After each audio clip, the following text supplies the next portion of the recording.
Everyone, कैसे हैं आप सब। आई विश आप सब बहुत अच्छे हों, स्वस्थ हों, मस्त हों, खुश हों और अपने जीवन में आगे बढ़ रहे हों।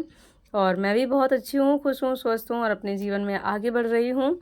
तो फ्रेंड्स, जैसे कि आप सबको पता है कि पेट एग्ज़ाम 28 को है मेरा, और आप में से भी बहुत सारे लोगों का 28 को 29 को होगा। तो मैं 27 को ही एग्ज़ाम सेंटर के लिए निकलूँगी और इसीलिए मेरे पास सिर्फ 25 26 2 दिन का टाइम बचा है। और इन 2 दिनों में मुझे जितना जितना ज़्यादा से ज़्यादा हो सकता है पढ़ाई करनी है। और अभी मैं सुबह की पढ़ाई कर रही हूँ और इसके बाद फिर मुझे यशवी के स्कूल के लिए लंच वगैरह भी बनाना है। तो थोड़ी सी ही पढ़ाई होगी।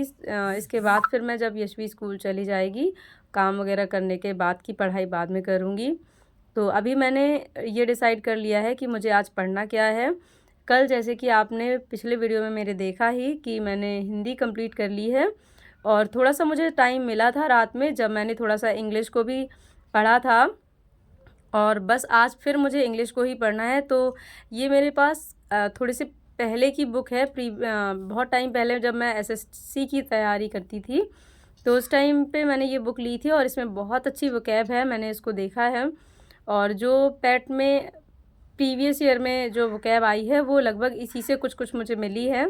तो इसीलिए मैंने डिसाइड किया है कि जो भी इंग्लिश का पोर्शन होगा वो मैं यहीं से कवर करूँगी, ताकि जो भी वोकैब आए एटलीस्ट एलिमिनेशन के लिए यहाँ से कुछ ना कुछ समझ में आ जाए। वैसे मुझे सबसे ज़्यादा जो प्रॉब्लम लगती है ना, वो इंग्लिश की वोकैब में ही लगती है, क्योंकि वर्ड्स का जो मीनिंग होता है वो कई बार अलग-अलग हो जाता है, तो समझ में नहीं आता है। या यूँ कह सकते हैं मेरी वोकैबुलरी थोड़ी-सी वीक है, तो इसीलिए मुझे थोड़ा-सा इंग्लिश में डर लगता है। बाकी के किसी भी सब्जेक्ट में मुझे कोई प्रॉब्लम नहीं होती है। करंट अफ़ेयर मेरा फ़ेवरेट सब्जेक्ट है, इंटरेस्टिंग सब्जेक्ट मुझे लगता है। और मैथ, रीज़निंग और उसके बाद स्टैटिक पोर्शन भी मेरा ठीक-ठाक ही है। और हिंदी तो ऑब्वियस सी बात है कि जो भी हिंदी मीडियम के स्टूडेंट्स होते हैं उनकी होती ही अच्छी है, तो मेरी भी हिंदी अच्छी ही है।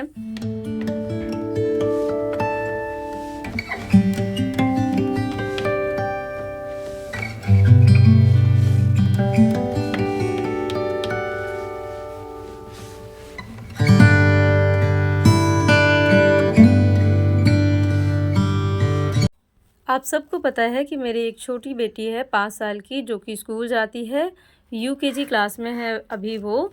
तो जब भी वो स्कूल जाती है तो उसकी बस पौने 7 बजे आ जाती है, और उसको तैयार करने में मुझे बहुत वक्त लग जाता है। कभी-कभी तो बहुत ज़्यादा परेशान करने लगती है कि मम्मा मुझे स्कूल नहीं जाना है। तो ऐसे में बहुत सारी मदर है ना, अपना रूटीन नहीं पूरा कर पाती हैं। उन लोगों को लगता है कि बच्चों में ही इतना टाइम चला जाता है कि कैसे पढ़ाई करें। और सच बताऊँ तो मेरे लिए भी बहुत मुश्किल होता है, इतना आसान नहीं है पढ़ाई मेंटेन करना, क्योंकि मुझे अपनी बेटी को भी देखना होता है।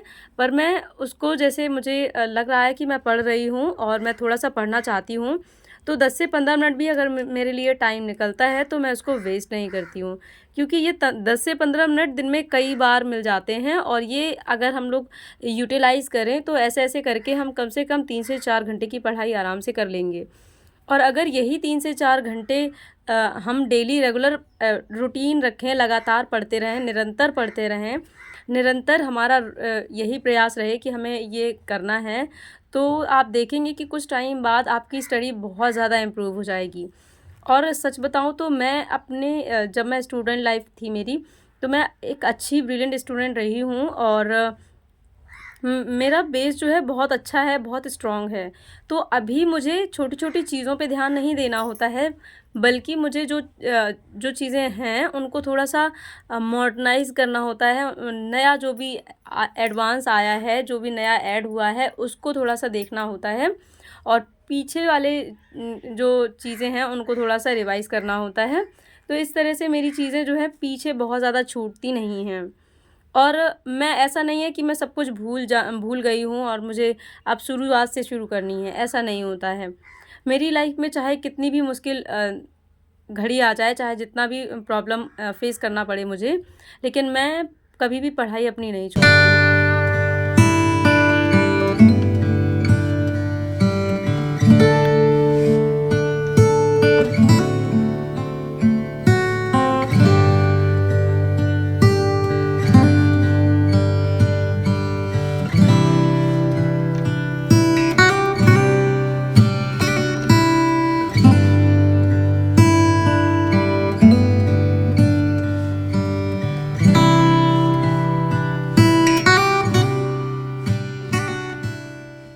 जब मैं कभी भी अपने हस्बैंड से गुस्सा हो जाती हूँ या हम लोगों का आपस में झगड़ा हो जाए या मैं किसी और वजह से परेशान हूँ, तो मेरा एक ही काम होता है कि मैं जाकर अपनी बुक्स उठाती हूँ और पढ़ाई करना स्टार्ट कर देती हूँ।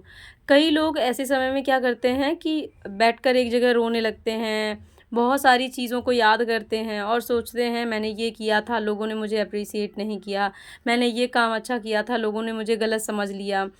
तो ऐसी बहुत सारी चीज़ें हैं और हम रिग्रेट करने लगते हैं उन चीज़ों के लिए और सोचते हैं कि अब मैं बुरी बन जाऊँगी, या बहुत लोग सोचते हैं कि मैं अपने आप को प्रूव करके दिखाऊँगी कि मैं सही हूँ या गलत हूँ, जो भी है। तो आपको अगर इस तरह की प्रॉब्लम फेस करनी पड़ रही है और अगर आप इस तरह की सिचुएशन से गुज़र रहे हैं, तो मेरा आपको यही सजेशन होगा कि जभी भी आप बहुत ज़्यादा डिप्रेस्ड हों, बहुत ज़्यादा परेशान हों, तो आप अपनी बुक्स उठाइए और पढ़ने लग जाइए। आप देखेंगे इससे आपको 2 बेनिफिट मिलेंगे। पहली चीज़, जिस प्रॉब्लम से आप गुज़र रहे हैं तो आपका माइंड जो है डाइवर्ट होगा, पहली चीज़।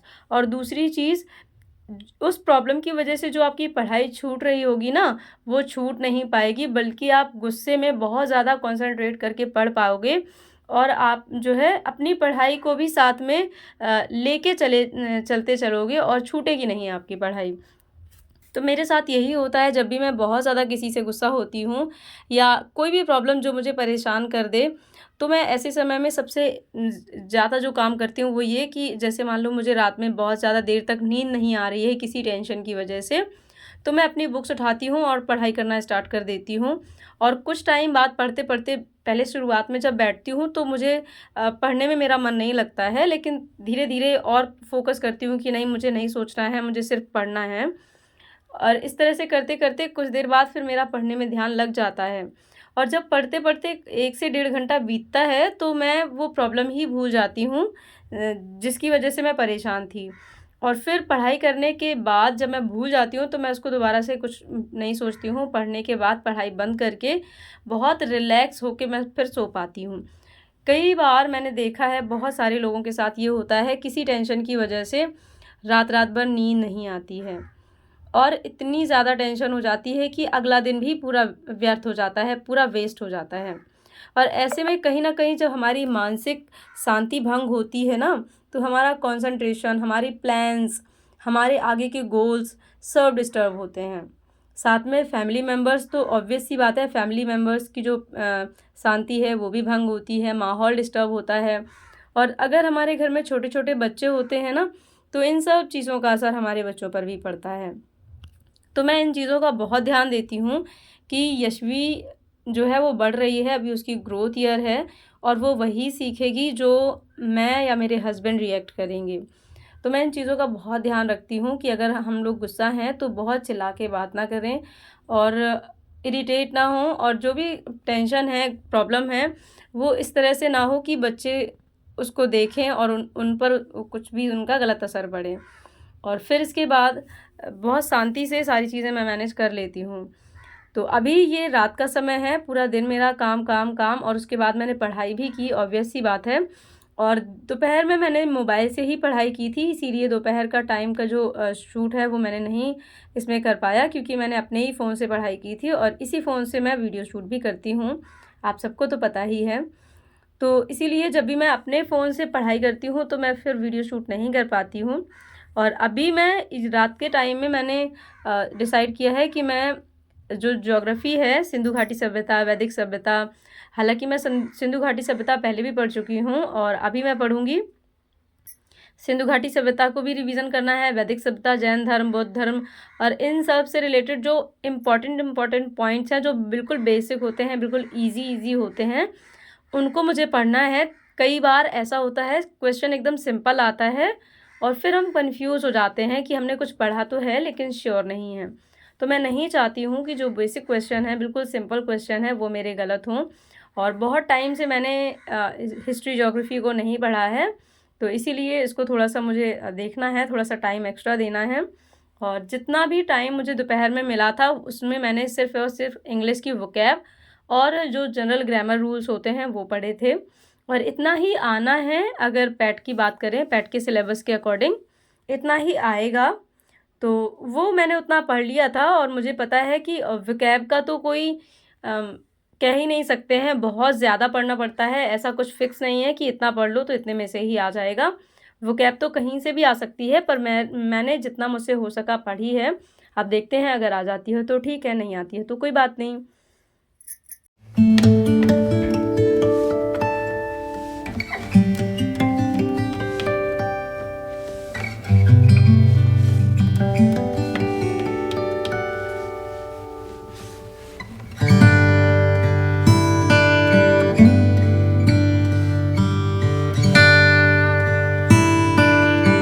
फ्रेंड्स, आप सबको पता है पैट के एग्ज़ाम में सिर्फ 2 दिन बचे हैं और 27 को ही मुझे निकलना होगा, इसलिए मेरे पास 25 और 26 2 ही दिन हैं। और बिल्कुल भी मैं हड़बड़ा के पढ़ाई नहीं कर रही हूँ, पर हाँ, जितना मुझसे ज़्यादा से ज़्यादा हो सकता है मैं पढ़ रही हूँ। प्रेशर बिल्कुल भी नहीं है। और बस आज का वीडियो मेरा इतना ही। मिलती हूँ फिर किसी और अच्छे से व्लॉग के साथ। Till then take care.